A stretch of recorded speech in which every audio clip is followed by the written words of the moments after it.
សូមគោរពនឹងជំរាបសួរអតិថិជននៅកំពុងតាមដានទស្សនាវីដេអូនេះទាំងអស់គ្នាថ្ងៃផងដែរខ្ញុំសូមណែនាំនៅប្រភេទ motor បូមទឹក solar ម៉ាក Kip Faida model ថ្មីចំពោះប្រភេទ motor បូមទឹក solar ទំនាក់អណ្ដូងនេះផងដែរជាប្រភេទ motor AC/DC ដែលវាមានកម្លាំង3សេសដែលយើងធ្វើការតភ្ជាប់ជាមួយនឹង Sio ទំហំ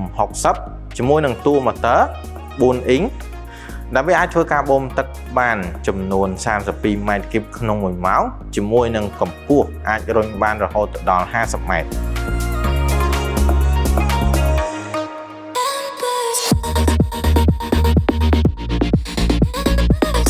ចំពោះប្រភេទ motor បូមទឹក solar នេះផងដែរ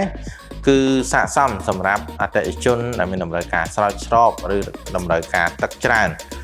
តែផលិតផលនេះគឺយើងផលិតតាមស្របតាមស្តង់ដារប្រទេសអ៊ីតាលីតែមានការធានាច្បាស់លាស់ពីខាងក្រុមហ៊ុនផងដែរ